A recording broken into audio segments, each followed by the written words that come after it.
First ഞാൻ സിനിമയിൽ എനിക്ക് ചാൻസ് തന്നത് ജാസി സാറാണ്. പിന്നെ അത് കഴിഞ്ഞിട്ട് തുമ്മനമക്കളും ഇവിടെ അലക്സ് പോൾ. റഹ്മാൻ സാർ ഇത് കാണുകയാണെങ്കിൽ വിപിന്റെ ഏറ്റവും വലിയൊരു ആഗ്രഹമായിരുന്നു നേരിട്ട് കാണണു എന്നുള്ളത്. തുഫാൻ തുടി കൊട്ടിടുന്ന കൊട ദുന്ദുമനെ ധീര ധീര ധീര ധീര നീ സുൽത്താനാ ധീര ധീര ധീര ധീര നീ സുൽത്താനാ. നമസ്കാരം, ESP മീഡിയയിലേക്ക് നിങ്ങൾക്ക് ഏവർക്കും സ്വാഗതം. ഇന്ന് എന്നോടൊപ്പം ഉള്ളത് നല്ലൊരു ഗായകനാണ്. അതായത് നമുക്ക് എ റഹ്മാൻ ഇഷ്ടമല്ലാത്തവർ ആരും തന്നെ ഇല്ല. എന്നാൽ എ റഹ്മാനോട് ഭയങ്കര കട്ട ഫാനായിട്ടുള്ള ഒരു കലാകാരനാണ് ഇന്ന് എന്നോടൊപ്പം ഉള്ളത്, വിപിൻ സേവ്യർ. നമസ്കാരം. ഹലോ, എന്താ വിശേഷം? നല്ല എങ്ങനെയുണ്ട് കാര്യങ്ങളൊക്കെ? അടിപൊളി അടിപൊളി. പുതിയ പ്രൊജക്ടുകളൊക്കെ എന്തൊക്കെയാ? 2 പടങ്ങൾ ഇറങ്ങാണ്ട് ഇപ്പൊ പ്രോഗ്രാമിന്റെ തിരക്ക് അടിപൊളിയായിട്ട് പോകണം. എ റഹ്മാന്റെ കട്ട ഫാനാണ്. കാരണം എ റഹ്മാന്റെ പാട്ട് ഇഷ്ടമല്ലാത്തവർ ആരും തന്നെ ഇല്ല. അതിന് ഇത്രമാത്രം ആരാധന വരാനുള്ള കാരണം എന്താ? ഞാൻ ആദ്യമായിട്ട് സ്റ്റേജിലേക്ക് പാടിയത് പുള്ളിയുടെ പാട്ടാണ്. അപ്പം ആ ഒരു ഇഷ്ടം കയറി നേരിട്ട് കണ്ട ഒരു എക്സ്പീരിയൻസ് എങ്ങനെയാണ്? നേരിട്ട് 3 പ്രാവശ്യം കണ്ടു. എക്സ്പീരിയൻസ് എങ്ങനെയായിരുന്നു? അത് പറഞ്ഞറിയിക്കാൻ പറ്റുന്ന എക്സ്പീരിയൻസ്. കാരണം ഭയങ്കര ഫസ്റ്റ് ഞാൻ അദ്ദേഹത്തെ കാണുന്ന വെള്ളിത്തിരുന്ന ഓടത്തിൻ്റെ അതിൻ്റെ ഒരു ഓഡിയോ ലോഞ്ചിനാണ് കണ്ടത്. അപ്പോൾ അന്ന് ഐലൻഡിലാണ് ഹോട്ടലിലാണ് വന്നത്. അപ്പോൾ ഫംഗ്ഷനൊക്കെ കഴിഞ്ഞു. ഭയങ്കര സെക്യൂരിറ്റി ഒക്കെ ആയിരുന്നു. എന്തോ ഭാഗ്യത്തിന് എനിക്ക് അദ്ദേഹത്തിൻ്റെ റൂമിൻ്റെ ഫ്രണ്ടിൽ പോയി.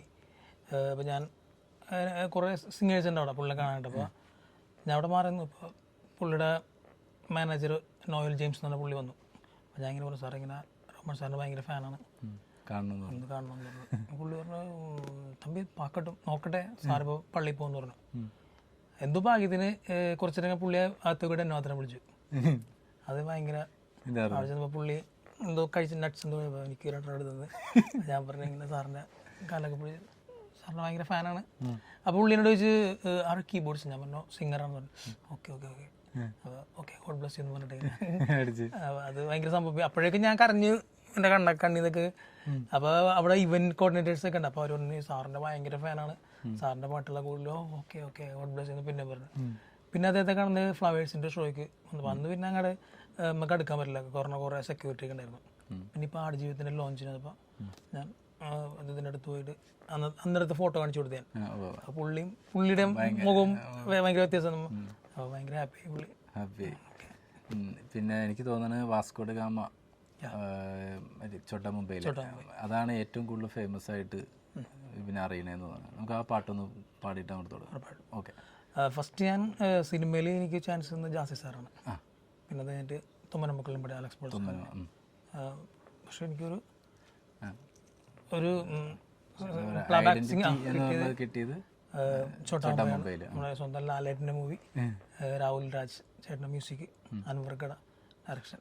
അപ്പോൾ Vasco da Gama went to the drama, പുതുവർഷം കാണാൻ കവിളേലുമ്മ, നാളത്തെ മേളം കേൾക്കാനോ നമ്മൾ നേരുന്നേ ഒന്നായി ഒരു നൂറുമ്മ, കൊച്ചിയിലെ മച്ചുനനെ കച്ചമുറുക്ക്, തപ്പുകളും തകിലുകളും പൊറുതി മുഴക്ക്, കുത്തഴിയും നാളുകളെ കൊട്ടിയണക്ക്, പട്ടണവും ജീവിതവും കഴുകി മിനുക്കും, എസിലും സിലും താളത്തിൽ പതഞ്ഞു പൊങ്ങാം, പതഞ്ഞൊരു തീരത്തോ പറന്നിറങ്ങാം, പറക്കും ഈ ലോകത്തെ വിലക്കെടുക്കാം, ഇറങ്ങിവ ഒരുങ്ങിവ മിനുങ്ങിവ ഇന്നല്ലേ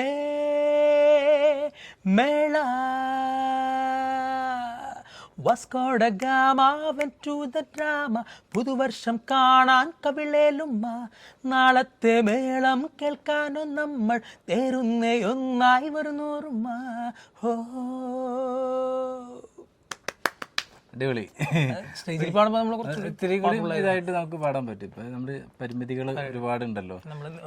ശരിക്കും ആ പാട്ട് ഇറങ്ങി കഴിഞ്ഞ് ഓഡിയൻസിന്റെ ഒക്കെ അടുത്തോട്ടൊക്കെ ചെന്നപ്പോൾ എന്തായിരുന്നു നമ്മൾ ആ ഒരു സിനിമയിൽ പാടി അത് ആ പാട്ട് ഹിറ്റായി ഒക്കെ നിൽക്കുമ്പോൾ ഒരു ഇതെന്തായിരുന്നു? പ്രത്യേകിച്ച് മമ്മൂക്ക, ലാലേട്ടൻ, നമ്മള് ഇവരൊക്കെ കൂടുതൽ ഇവരെയൊക്കെ സിനിമകളാണ് നമ്മൾ ഏറ്റവും നമ്മൾ ഒരുമിച്ച് ഇങ്ങനെ അദ്ദേഹത്തിന്റെ പടങ്ങളൊക്കെ നമ്മൾ കണ്ടു. അപ്പൊ പുള്ളിനെ കാണുക എന്ന് പറയുന്നത് തന്നെ അന്ന് നമുക്ക് ചിന്തിക്കാത്ത നമ്മളെ സ്വപ്നങ്ങൾ കണ്ടല്ലോ. പക്ഷെ ആ ഒരു ഇതില് അദ്ദേഹത്തിന്റെ സിനിമയിൽ പാടാനും നമ്മുടെ വോയിസിൽ പുള്ളി ലിപ്പ് ചെയ്ത് ഡാൻസ് കളിക്കണം, അത് നമുക്ക് ശരിക്കും ദൈവത്തിന്റെ ഗിഫ്റ്റാണത്. അതുപോലെ തൊമ്മനമക്കളിൽ ഞാൻ മമ്മൂക്കട ഒരു പാട്ട് പാടിയിട്ടുണ്ടായിരുന്നു. അതിലേയും ഒരു 2 വരി. അത് അതിൽ ഞാൻ അപ്സലിക്ക, മധുബാലകൃഷ്ണൻ, പ്രദീപേട്ടൻ്റെ ഫസ്റ്റ് പാട്ടാണ്. ഓക്കെ. இந்த உலகினிலே வாழும் எனது ராசாவை வாழ்த்து பாடல் பாடுவோமே ஏத்துக்கொள்வாயோ. தக்கிட்ட தக்க திமி தக்கிட்ட தக்க திமி தக்கிட்ட தக்க திமித்தோம் துடித்தாளம். தக்கிட்ட தக்க திமி தக்கிட்ட தக்க திமி தக்கிட்ட தக்க திமித்தோം തുടിത്താളം. ഇങ്ങനെ കടുവും പാട്ടിങ്ങനെ കയറി പാട്ടിന്റെ ഫസ്റ്റ് പോർഷൻ ഞാനാണ് പാടിയത്. നമുക്ക് എന്താ പറയാ, സൂപ്പർ സ്റ്റാറുകളായ മമ്മൂക്കാടെയും ലാലേട്ടന്റെയും പടത്തിൽ തന്നെ പാടാൻ പറ്റി. സ്റ്റാർട്ടിങ് തന്നെ ഒരു പിന്നെ എന്ന് പറഞ്ഞാൽ ചോട്ടാമ്പേലിയുടെ മറ്റൊരു സന്തോഷം എന്ന് പറഞ്ഞാൽ ഞാൻ കൊച്ചിയാണ്. കൊച്ചിയിൽ തോപ്പുംപടി മുണ്ടമ്പേലിയാണ് സ്ഥലം. അപ്പൊ കൊച്ചിക്കാരുടെ കഥ പറയുന്നൊരു പടമല്ലേ. അപ്പൊ ആ ഒരു പടത്തിൽ നമ്മളൊരു ഭാഗം എന്ന് പറഞ്ഞാൽ ഭയങ്കര അഭിമാനമാണ്. പിന്നെ 31 ഇപ്പോൾ ലോകത്തിൽ എത്ര ആള് ന്യൂ ഇയർ ആഘോഷം ഉണ്ടെങ്കിലും 2 മെയിൻ പാട്ടുകൾ ഇപ്പൊ വാസ്കോ ഡ ഗാമ. അപ്പൊ നമ്മള് ചില സമയത്ത് ഇങ്ങനെ ഫോട്ടോസിൽ പോകുമ്പോ നമ്മുടെ പാട്ടൊക്കെ വെച്ച് കേൾക്കുമ്പോ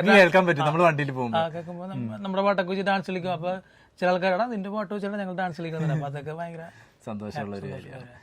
ഇപ്പം ഏതൊക്കെ രാജ്യങ്ങളിൽ പോയിട്ടുണ്ട്? ഓൾമോസ്റ്റ് മൊത്തം മലയാളി അസോസിയേഷനുള്ള ഒരു പ്രധാനപ്പെട്ട എല്ലാ രാജ്യങ്ങളിലും പോയിട്ടുണ്ട്. ഒരു സമയത്ത് ഫുള്ള് പുറത്ത് തന്നെയല്ലേ, പുറത്ത് തന്നെ പോയിട്ട് ഏറ്റവും കൂടുതൽ ആരുടെ പാട്ടാണ് പാടുന്നത്? നമ്മള് ഫസ്റ്റ് റോമൻ സാറിന്റെ പാട്ടുകൾ കൂടുതലും പാടും. പിന്നെ ഓരോ സീസണിൽ ഹിറ്റായിട്ടുള്ള പാട്ടുണ്ടല്ലോ. പിന്നെ നമ്മള് ലാംഗ്വേജ് ഏതാണ് ഏറ്റവും കൂടുതൽ ഇഷ്ടം പാട്ടില്? അങ്ങനെ തമിഴ്, ഹിന്ദി എല്ലാം പാടും. പെർഫോമൻസ് ആണ് ഏറ്റവും മെയിൻ ആയിട്ട് സ്റ്റേജിൽ. ജനങ്ങളെ നമ്മളങ്ങോട്ട് സ്റ്റേജിലേക്ക് വന്ന് കയറുമ്പോ തന്നെ ആളുകൾ ഭയങ്കര ഒരു കൈഡി ഉണ്ടാവൂലേ. കൂടുതലും എന്റർടൈനായിട്ടാണ് നമ്മള് വിളിക്കുന്നത്. ഇപ്പൊ ഇനി ഏതൊക്കെ പടം ഇറങ്ങാനുള്ളത്? 2 ഇറങ്ങാണ്ട്. അത് സെറ്റായിട്ട് പറയാം. സസ്പെൻസ് ആയിട്ട് തന്നെ വെച്ചേക്കാണ്, സ്ക്രീനിൽ വന്നിട്ട് പറയാം. ഈ പാടിയതിൽ ഏറ്റവും ഇഷ്ടപ്പെട്ടത്, മനസ്സിൽ എപ്പോഴും തങ്ങി നിൽക്കുന്നത് ഏതായിട്ടുള്ള, അതായത് നമുക്ക് ഇത് കിട്ടിയല്ലോ, ഈ ഒരു പാട്ട് നമ്മളോട് ഒരു ഇഷ്ടം തോന്നും എന്ന് തോന്നിയത് ഏതാണ്? ഞാൻ നമ്പർ ഓഫ് സോങ്സ് എന്ന് പറഞ്ഞാൽ അധികമില്ല, കുറച്ചില്ല. പക്ഷേ തൊമ്മനമക്കൾ അത് നല്ല വാല്യൂ ഉള്ളൊരു പടം. പിന്നെ ചോട്ടാമ്പൈ, പിന്നെ ഒപ്പത്തിൽ പാടിയിട്ടുണ്ടായിരുന്നു. ഒപ്പത്തിലൊരു സജനി ദുൽഹൻ തോ പ്യാരി കിതിൽ സലോണീരെ ലാല ഡാൻസ് കളിക്കലേ, അതില് ലാസ്റ്റ് ഒരു 40 സെക്കൻഡ് ഒരു ഹമ്മിങ്, അത് ഞാനാ പാടിയത്. സോണിയാ സോണിയാ അങ്ങനെ ഒരു സാധനം ഉണ്ട് ലാസ്റ്റ്. അപ്പൊ അത് ലാലേട്ടൻ ഇങ്ങനെ വൈഡായിട്ട് ഇങ്ങനെ, അപ്പൊ അത് പ്രിയൻ സാർ ചോദിച്ചെന്ന് പറഞ്ഞു മ്യൂസിക്കിൽ, ഇത് ആരാന്ന്, വല്ല നോർത്ത് ഇന്ത്യ ആണല്ല, അത് 4 മ്യൂസിക്സ് ആണ് അതിന്റെ ഫോർ മ്യൂസിക്സ് അവരാണ് അതിന്റെ മ്യൂസിക്. അപ്പൊ അങ്ങനെ ഞാൻ അവരുടെ ഇടയ്ക്ക് വിളിക്കുമായിരുന്നു. അപ്പൊ പറഞ്ഞാ ഒരു ഹമ്മിങ്ങിന്റെ സ്ഥലമുണ്ട്, നീ അവിടെ എന്തെങ്കിലും ഒരു ഐഡിയ എനിക്ക് തന്നു. അപ്പൊ അതുപോലെ അങ്ങോട്ട് പഠിക്കുന്നുണ്ട്. അത് നല്ലൊരു സാധനമായിരുന്നു. കുറച്ച് വിപിൻ ഈ പാട്ടിലേക്കൊക്കെ വന്ന് ഇപ്പൊ ഈ ഒരു സെറ്റപ്പിലേക്കൊക്കെ വരുന്നതിന് മുമ്പ് വിപിൻ ഇങ്ങനെ ആകുമെന്ന് പ്രതീക്ഷിച്ചിരുന്നു? കാരണം എന്ന് പറഞ്ഞാൽ ഫാദർ സിംഗറായിരുന്നു, ഇപ്പോഴും സിംഗറാണ്, തോമസ് എന്നാണ് പേര്. പുള്ളി പണ്ട് കോറസിലൊക്കെ പാടിയിട്ടുണ്ട്, കൊച്ചിൻ കോറസ്. പിന്നെ ദാസേറിൻ്റെ കൂടെയൊക്കെ കുറച്ച് സ്റ്റേജൊക്കെ ഷെയർ ചെയ്തിട്ടുണ്ട്. ദാസേറിൻ്റെ ഒക്കെ ഒരു ശിഷ്യനാണെന്ന് പറയാം. അപ്പോൾ നമ്മളിങ്ങനെ അപ്പച്ചൻ്റെ പാട്ടും സ്റ്റേജുകളൊക്കെ കണ്ടാണ് വളർന്നത്. അപ്പോൾ അപ്പോഴേക്കും ഞാനിങ്ങനെ ലളിതഗാനത്തിനൊക്കെ പങ്കെടുക്കുമായിരുന്നു. സ്കൂളിൽ പഠിക്കുന്ന സമയത്ത് പ്രൈസ് ഒന്നും കിട്ടിയിട്ടൊന്നുമില്ല.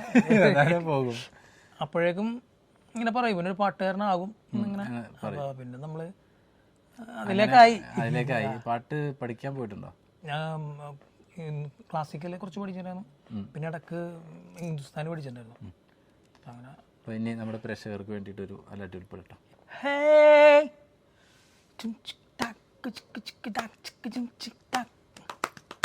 சிலை ஓரம் வந்து அலை மோதியது என்ன சுகமோ, பிஞ்சி பொன் விரகள் நெஞ்சை தீண்டியது என்ன இடமோ, சித்தம் கிழித்திருக்கு ரத்தம் துடி துடிக்கு முத்தம் 100 விதமோ, அச்சம் நாணம் வரை ஆளை கண்டவுட ஐயோ தெய்வ பதமோ, அம்மா அம்மா அம்மா அம்மா அம்மா ஹே அம்மா ஹோ அம்மா ஓ அம்மா அம்மா அம்மா. அந்த அரபிக் கடலோரம் உன் அழகை கண்டேனே அந்த கன்னி தென்றல் ஆட வெளுக்க கண்கள் கண்டேனே அம்மா ஏ அம்மா ஓ அம்மா அம்மா அம்மா ஹே அம்மா ஓ அம்மா ओ हम्मा हम्मा हम्मा एक बाली बार मिले एक पैदम के निकले एक बार जवानी धीरे धीरे मागता मचले रे हम्मा ओ हम्मा हम्मा हम्मा हम्मा ये हम्मा ओ हम्मा ए हम्मा हम्मा हम्मा हे हम्मा हम्मा. ഇത് ശരിക്കും ഭയങ്കര ഒരു ബാക്കിൽ ഒരു LED വാളൊക്കെ വെച്ച് ഭയങ്കര ലൈറ്റൊക്കെ വന്ന് ഈ സാധനം അങ്ങോട്ട് വരുമ്പോണ്ടല്ലോ അത് ശരി വെറുതെ ഇങ്ങനെ ഇരിക്കുകയാണെങ്കിൽ ഇത് ഇങ്ങനെ ഇടന്ന് തുള്ളിക്കൊണ്ടിരിക്കുന്ന ഒരു പാട്ടാണ്. പിന്നെ ഈ ലൈവ് മറ്റേ സ്റ്റേജ് ഷോകൾ പ്രോഗ്രാമിനൊക്കെ പോകുമല്ലോ, അപ്പോൾ ഒരുപാട് പേര് കൂടെ ഉണ്ടാവും. അതായത് നമ്മൾ പ്രതീക്ഷിക്കാത്തതിനും അപ്പുറം നമ്മൾ കാണാൻ കൊതിക്കുന്നവരുടെ കൂടെ ഒരുമിച്ച് ഫ്ലൈറ്റിൽ യാത്ര ചെയ്ത് അവിടെ പോയി പ്രോഗ്രാം ചെയ്ത് തിരിച്ചു വരാൻ പറ്റും. അപ്പോൾ അങ്ങനെ ഇപ്പം ആഗ്രഹിക്കുന്ന ആരെങ്കിലും ഉണ്ടോ പോകാൻ പറ്റാതെ അവരുടെ കൂടെ ഒരു പാട്ട് പാടണം എന്ന് തോന്നണത് ആരാളെ? തീർച്ചയായിട്ടും എല്ലാവരുടെയും ഒരു ആഗ്രഹം പോലെ തന്നെ റഹ്മാൻ സാറിൻ്റെ കൂടെ എപ്പോഴെങ്കിലുമൊക്കെ ഒരു പാട്ട് പാടണം, ഒരു ഫുൾ സ്റ്റേജ് ഷെയർ ചെയ്യാൻ, അതിപ്പോൾ കോറസായാലും ഒക്കെ ഒന്ന് കൂടെ നിൽക്കാനുള്ള ഒരു ആഗ്രഹം മനസ്സിലിങ്ങനെ കേൾക്കും. ഏതൊരു പാട്ടുകാരൻ്റെ ആഗ്രഹമുള്ളത്. അപ്പം അതിലും ഒരു കട്ട ഫാൻ എന്നുള്ള സ്ഥിതിക്ക് അത് ഞാൻ ആഗ്രഹിച്ചാൽ ഒട്ടും എനിക്ക് അഹങ്കാരമായിട്ട് തോന്നുന്നില്ല. അഹങ്കാരമല്ല, അവകാശമാണ്. റഹ്മാൻ സാർ ഇത് കാണുകയാണെങ്കിൽ വിപിൻ്റെ ഏറ്റവും വലിയൊരു ആഗ്രഹമായിരുന്നു നേരിട്ട് കാണണു എന്നുള്ളത്. അത് നേരിട്ട് കണ്ടു. അന്ന് ക്യാഷും എന്തോ കഴിക്കാൻ വേണ്ടി കൊടുക്കുകയും ചെയ്തു, തോളത്ത് കൈകെട്ടി ഗോഡ് ബ്ലസ് യു എന്ന് പറയുകയും ചെയ്തു.